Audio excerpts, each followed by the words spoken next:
오늘 말씀은 이사야 30장 18절에서 19절 말씀을 본문으로 해서 기다림이라고 하는 제목으로 함께 말씀을 나누겠습니다. 자, 지금 우리가 교회력으로 따지면 대림절을 지나고 있어요. 대강절이라고도 하는데 우리 주님 예수님의 탄생하신 성탄절 그 전 4주간을 얘기해요. 그래서 지금은 대강절 세 번째 주간이 되는 거죠. 자, 우리가 성경을 보게 되면 성경에서는 사실은 이 기다림의 사상, 기다림, 이것이 아주 중요한 의미를 갖거든요. 우리가 창세기 8장을 보게 되면 노아 시대 때 온 세상을 홍수가 뒤덮었잖아요. 그리고 물이 이제 점점 줄어들기를 방주에 들어가 있던 노아의 가족들이 기다렸다고요. 그 기다림, 그것도 이것이고, 또 신약 성경에서는 부활하시고 승천하신 예수님께서 제자들에게 뭐라고 말씀을 하시는가 하면, 너희는 예루살렘을 떠나지 말고 내가 너희에게 약속한 보혜사 성령을 기다리라, 이렇게 말씀을 하셨어요. 바로 이것도 이 기다림, 이 용어가 사용이 된 거고요. 그리고 종말론적인 신앙을 가지고 있었던 초기 교회 성도들, 초기 교회 성도들은 그 사람들에게 있어서 가장 기본적인 신앙의 태도가 뭔가 하면 기다리는 거예요. 기다림. 그렇게 이 사람들은 주님을 기다렸어요. 기독교 공동체의 생명이 뭔가 하면 예수님을 향한 경건한 기다림에 있는 거예요. 그래서 우리는 찬송을 하면서 하나님의 임재하심을 기다려요. 그리고 우리가 기도하면서 하나님의 응답을 기다린다고요. 우리는 그렇게 하나님의 은혜를 기다리면서 믿음 생활을 하는 그런 사람들인 거예요. 우리 신앙인들에게 있어서 기다림의 신앙, 이 기다림의 신앙의 출발은 바로 하나님입니다. 하나님은요, 기다려주시는 하나님이세요. 그래서 오늘 본문 말씀을 보게 되면 여호와께서 기다리시나니 이렇게 말씀을 하고 있는 거라고요. 우리 여호와 하나님은 기다리시는 하나님. 우리 여호와 하나님은 기다리시는 하나님이시라고요. 그런데 하나님을 기다리기에 우리 인생이 지쳐버렸잖아요. 그래서 그러한 인생들에게 하나님께서 먼저 우리를 기다리신다고 그렇게 말씀을 하는 거예요. 하나님의 공의가 반드시 이 땅에서 이루어진다라고 하는 것을 우리는 믿어요. 의심하지 않지요. 분명히 진리는 승리합니다. 하나님의 백성은 승리한다라고 하는 사실을 우리가 분명히 믿어요. 그런데 문제가 뭔가 하면 이 언제까지 기다려야 되느냐 이거죠. 우리는 확실한 심판을 믿어요. 믿는다 그래요. 확실한 구원을 믿어요. 그런데 그 시기와 방법에 대해서 의문을 가진단 말이에요. 그런데 하나님께서 그 날을 기다려 주신다는 거예요. 그렇게 말씀을 하는 거예요. 하나님이 우리의 사정을 몰라서 기다리시는 게 아니에요. 하나님께서 구원의 능력이 모자라기 때문에 그러는 것이 아니란 말이에요. 하나님께서 손이 짧아서 구원하지 못하심이 아니라고 하는 거예요. 문제의 원인이 뭔가 하면 분명하게 우리에게 있다는 것, 우리 자신에게 있다라고 하는 것이 성경에서 가르치는 거예요. 다시 말하면 기다려 주시는 것이 하나님의 사랑이에요. 하나님의 긍휼이에요. 하나님의 은혜라고요. 그걸 성경이 분명하게 말씀을 하고 있는 거예요. 우리가 그래서 분명히 기억을 해야 돼요.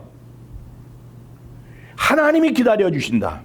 그리고 하나님의 손길은 가장 적절한 때에 우리 한 사람 한 사람, 우리 개인 개인에게 반드시 다다르게 된다. 이거라고요.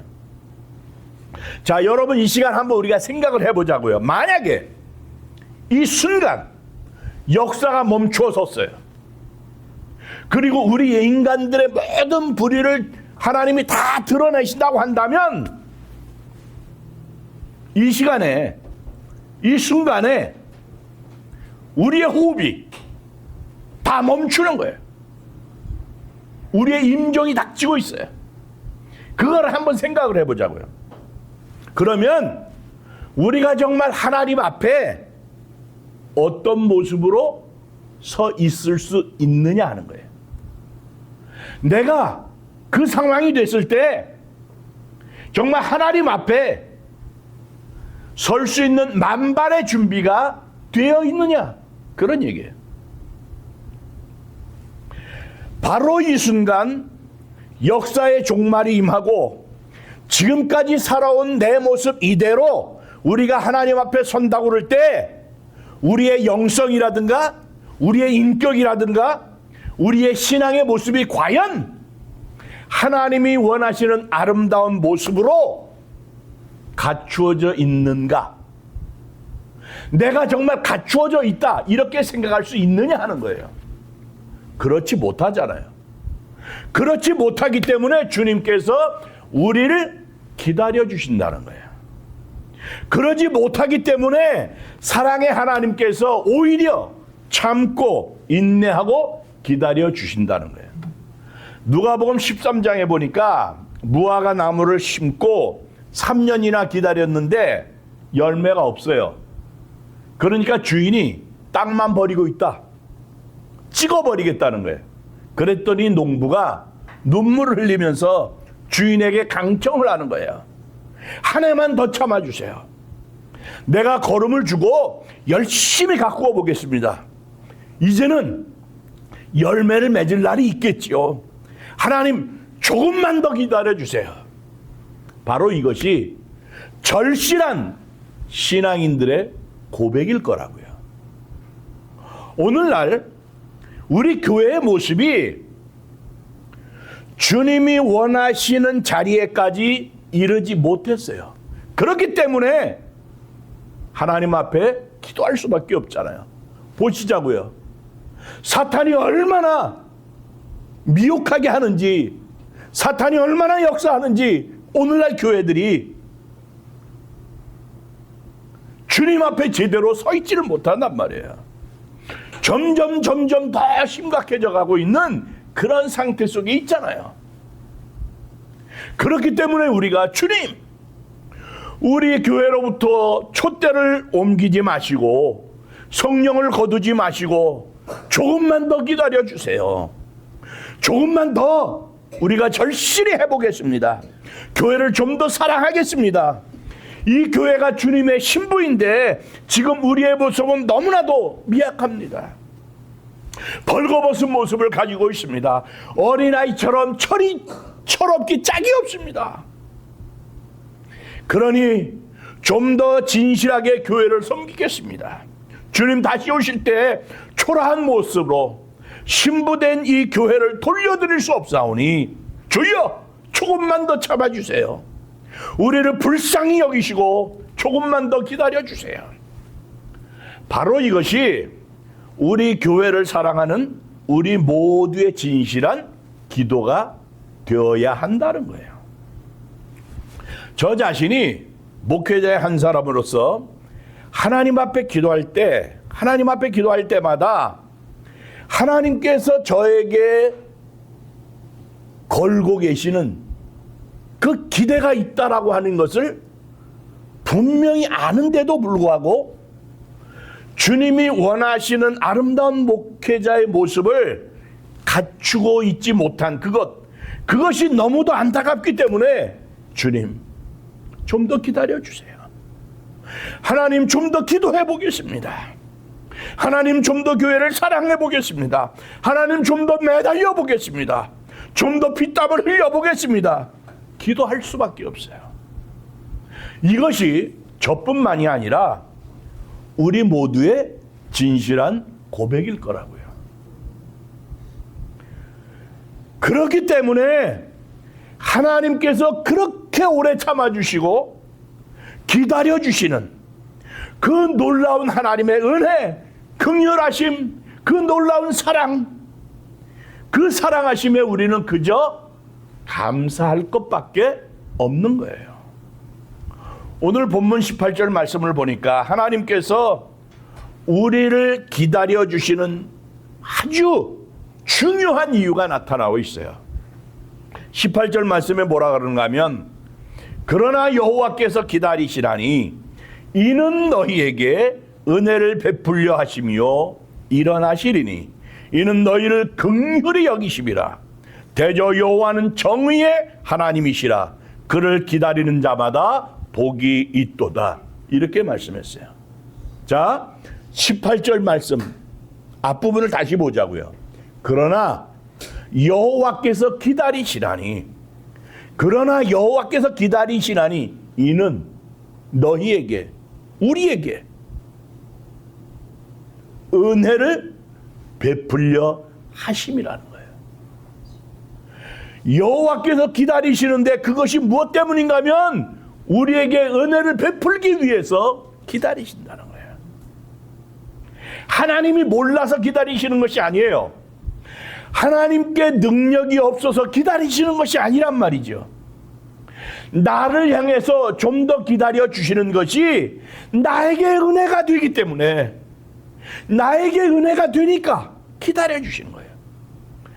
기다려 주시는 그것이 내게 더 유익한 길이 되는 것이기 때문에, 또한 나를 용서해 주시는 길이 되는 것이기 때문에 기다려 주시는 거예요.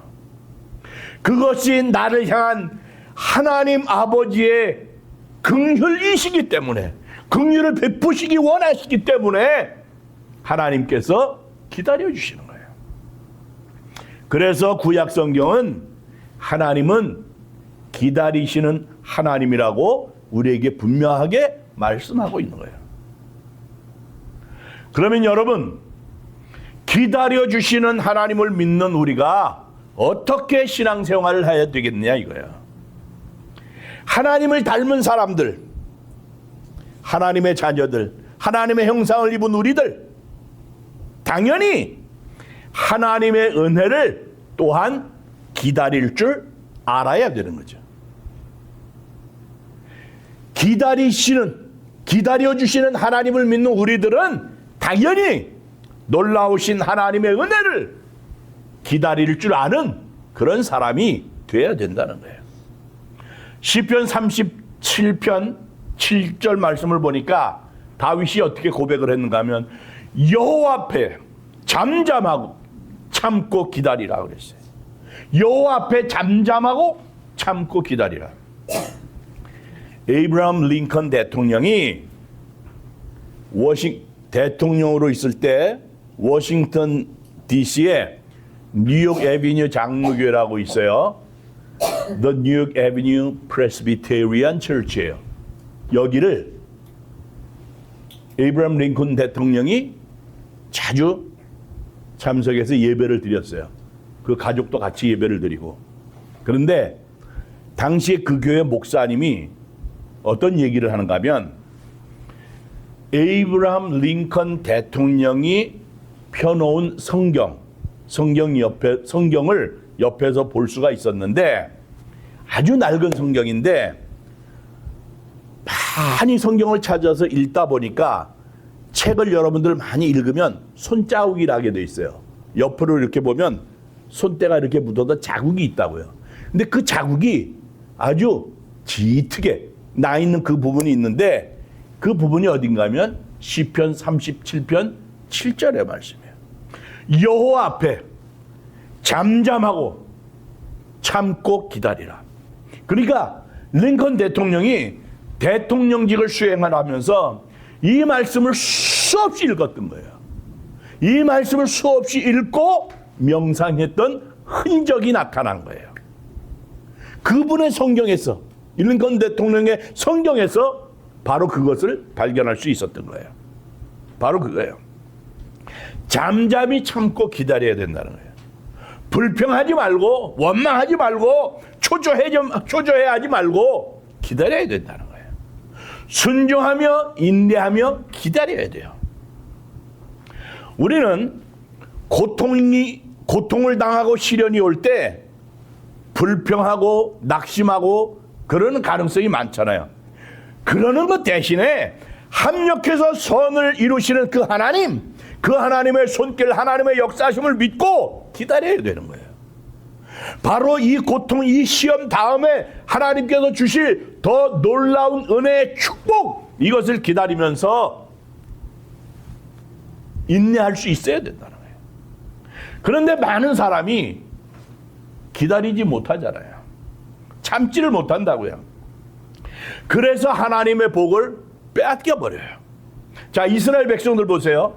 이 사람들이 광야에서 40년 동안 사실은 많은 훈련을 받았던 거예요. 그런데도 불구하고 기다리지 못해요. 불평하다가 결국은 망했어요. 원망하다가 가나안 땅에 들어가지 못했다고요. 1세대 다 죽었잖아요. 나의 길을, 나의 가는 길을 아시는 하나님, 나의 가는 길을 아시는 그 하나님께서 나를 단련시키시고 그 후에는 내가 정금같이 나오게 된다는 거예요. 그걸 믿으시기 바랍니다. 우리가 이걸 정말 믿는다고 한다면 하나님께서 나를 어디로 인도하시든지 믿음으로 참고 인내하며 갈 수 있어야 돼요. 하나님이 나를 광야로 인도하시면 광야로 가는 거고요. 하나님께서 나를 악을 골짜기로 인도하시면 그냥 악을 골짜기로 가면 되는 거예요. 거기에 분명히 하나님의 뜻이 있기 때문에 그런 거예요. 그런데 거기에 왜? 그러면서 항변하면 안 되는 거예요. 원망하고 불평해서는 안 되는 겁니다. 바른 신앙이 뭔가 하면 어떤 상황이라고 할지라도 하나님 앞에 순종하며 인내하는 거예요. 그렇지 못하게 되면 반드시 후회한다고요. 여러분 그렇잖아요. 지나고 나니까 후회해요. 아브라함을 보자고요. 하나님께서 아브라함에게 자식을 주겠다고 분명히 약속을 하셨어요. 기다리면 돼요. 그런데 너무도 오래 기다리다 보니까 그만 자기 생각대로 하게 되잖아요.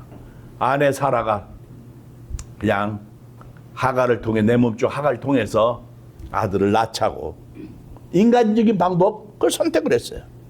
그래서 하갈에게서 이스마엘이라고 하는 아들을 얻잖아요. 불신앙의 아들이에요.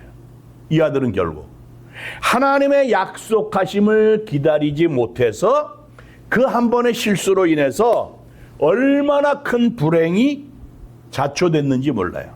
지금도 그 중동 지역의 포화의 불길, 전쟁, 이게 뭔가 하면 결국은 아브라함이 기다리지 못했기 때문에 나타난 불행으로부터 시작된 역사, 이거라고요. 다윗 왕이 될 것으로 그래서 기름 부음을 받은 지 7년을 기다렸어요. 요셉은 원망하지 않고 14년을 기다렸어요. 과부 안나는 84년을 성전을 떠나지 않고 기다렸어요. 성전을 떠나지 않고 기도하면서 기다리다가 메시아이신 아기 예수를 만나게 됐어요. 우리도 기다릴 줄 알아야 돼요. 내 때가 아닌 하나님의 때를 기다려야 돼요. 그런데 내 때로 하려고 그러잖아요. 현대인들이 굉장히 조급해요. 기다리는 걸 싫어합니다. 뭐든지 빨리빨리 하려고 그러죠. 빨리빨리. 인터넷도요. 빠르면 좋아요. 느리면 막 속상해하고 막 그럽니다. 식사도 뜸을 들이는 게 귀찮아. 이러면 어떻게 해요? 패스트푸드. 그리고 요새 미국에도 배달도 하지만 워낙 넓으니까 한국 같지 않잖아요. 한국은 배달의 민족답게 배달이 얼마나 잘 돼 있는지 몰라요. 젊은이들 집에 가잖아요. 기도해 주러 가는데 자기들이 하는 게 없어. 다 배달해요. 배달을 해가지고 와가지고 그런 문화예요. 요새 보세요. 기도할 때 기도도 대충 빨리 하잖아요. 식사 기도도 그냥 눈 감았다 뜨면 돼. 그러는 분들만 왜? 단축키 있잖아요. 단축키 누르지 뭐. 전화기 단축키라는 거 있잖아요. 누구 1번, 누구 2번 뭐 이런 식으로. 어떤 사람이 기도하는데 하나님 3번 그러더래. 그래서 뭔 소린가 했더니 하나님이 바쁘신데 모든 사람 다 기도 들어주려면 바쁜데 아침에 일어나서 탁 기도할 때 하나님 새날을 주셔서 갑니다. 감사합니다. 오늘도 하나님의 은혜로 승리하는 하루가 되게 해주세요. 이거는 1번. 그 다음에 식사할 때 하나님 맛있게 식사 잘하고 하나님 건강 주시고 또 우리 가정에 복도 허락해 주시옵소서. 이건 뭐 2번, 뭐 3번 이런 식으로 했다는 거죠. 이게 정했다는 거예요. 그래서 아침에 일어나면 하나님 1번, 뭐 밥 먹을 때 하나님 3번, 뭐 2번 단축키 누르는 것도 그게 기도일까요? 그게 기도가 아니잖아요. 믿고 기도했으면 응답될 줄로 믿고 기다려야 되는 게 기도란 말이에요. 근데 사람들은 내 멋대로, 내 뜻대로, 내 때를 생각을 하는 거잖아요. 믿음의 사람들은 조급하면 안 돼요. 조급해서는 안 되는 거예요. 기다림의 법칙을 배워야 돼요. 그런 점에서 성탄절의 의미는 기다리는 데 있는 거예요. 참고 기다리는 사람들이 예수를 만나게 되는 거예요. 참고 기다리는 사람들이 하나님의 약속을 성취하게 되는 거라고요. 믿음은 기다리는 거예요. 포기하지 않고 기다리는 거라고요. 거기에 참된 신앙의 맛이 있어요. 기도하고 기다리는 사람들에게 하나님께서 반드시 응답해 주십니다. 그런데도요, 이 땅에 보면 참 어리석은 사람들 많잖아요. 정상이 일보 직전인데 돌아서. 그런 사람이 얼마나 많은지 몰라요. 응답되기 일보 직전인데 그냥 기도를 덮어버려요. 그런 제목들이 응답되기 바로 전인데 그냥 덮어버리는 기도 제목이 너무 많단 말이에요. 조금만 더 인내하면 되는데, 조금만 더 기다리면 되는데, 꿈을 가지고 기도했어요. 꿈을 가지고 막 언덕을 올라가는 거예요. 목표점이 보이질 않죠? 가도 끝이 없는 것 같아요. 그래도 돌아서요. 그런데 한 걸음만 더 갔으면 되는데 거기가 정상이고 한 번만 더 매달렸으면 그 기도가 응답될 것인데 얼마나 후회하는지 몰라요. 주님께서 응답해 주실 때까지 믿고 나가야 되는 거예요. 누가복음 2장에 보면 기다리다가 예수님을 만난 노인이 있어요. 그 얘기가 나오는데 이게 이 이야기가 이제 성탄절을 기다리는 우리들에게 참된 신앙의 본질을 가르쳐 주는 거예요. 자, 이스라엘에서는 아이가 태어나면, 산의 아이가 태어나면 난지 8일 만에 할례를 행하죠. 그리고 산모는, 엄마는 40일 만에 성전에 올라가서 정결 예식을 치르게 되는데 대개는 양을 잡아서 정결 예식 제물로 쓴다고요.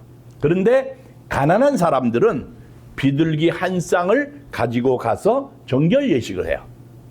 예수님하고 마리아도 넉넉하지 못해서 비둘기 한 쌍을 가지고 올라가서 정결 예식을 하는데 시므온이라고 하는 사람, 시므온이라고 하는 노인이 아이를 덥석 품에 안고는 주제여, 이제는 말씀하신 대로 종을 평안히 놓아주시는도다. 내 눈이 주의 구원을 보았사오니 하면서 기도를 하는 거예요. 주의 구원이라는 말은 예수라고 하는 말을 풀어서 쓴 거예요. 예수라는 이름의 뜻이 구원이라고요. 예수를 제게 보여주셨으니, 메시아를 제게 보여주셨으니 제가 이제 평안히 눈을 감아도 여한이 없겠습니다. 오늘 죽어도 나는 이제 여한이 없습니다. 시므온이 자기 백성을 가슴에 끌어안고 기도했던 사람이에요. 타락하고 어두워져가는 역사를 가슴에 품고 하나님 앞에 몸부림치며 기도했어요. 하나님, 메시아를 속히 보내주시옵소서. 그리고 내 백성을 내 백성들에게 희망을 주시옵소서. 어두워져가는 이 세상에, 이 땅에 빛으로 찾아와 주시옵소서. 썩어 문드러져 가고 있는 이 세상에 찾아오셔서 이 백성을 살려주시옵소서. 그때 성령의 음성이 들려오는 거예요. 내가 눈을 감기 전에 메시아를 보게 될 것이다. 얼마나 감격스럽겠어요. 그런데요, 시간이 흘러가고 이 사람의 머리는 백발이 되고 나이는 많아졌어요.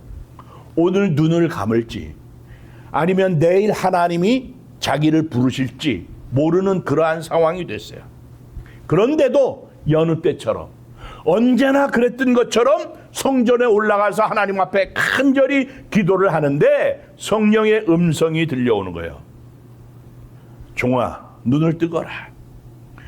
저 아이가 메시아니라.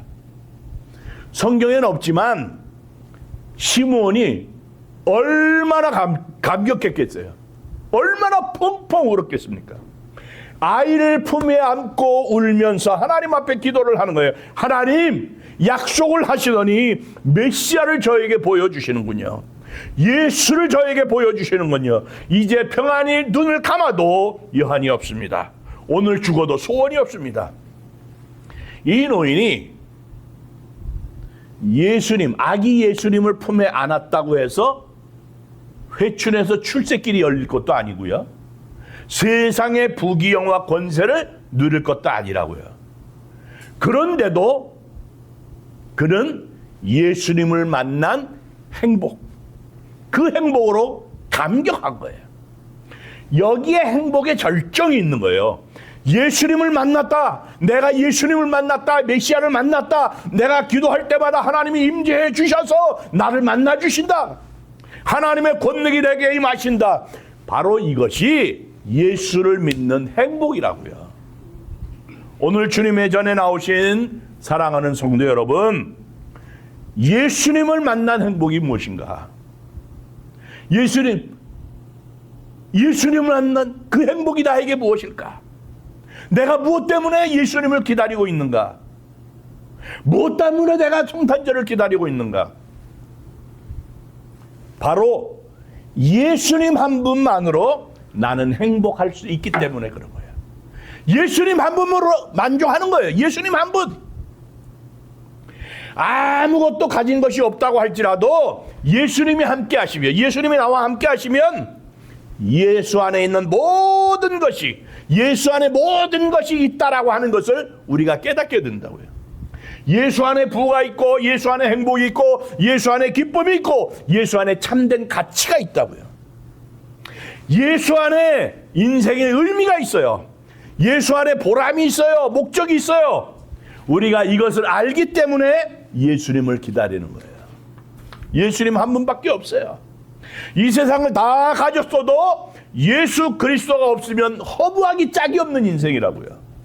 이 세상의 모든 부귀권세를 다 가졌다고 할지라도 예수가 없는 인생이라고 한다면 실패한 인생이고 허망한 인생입니다.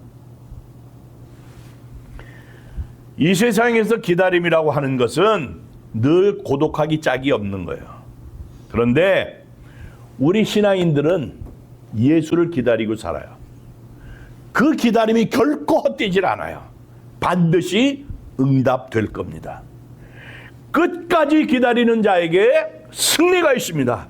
어떠한 형편 속에서도 끝까지 기다리는 신앙으로 그 승리하는 하나님의 사람들이 되시기를 주님의 이름으로 축원합니다.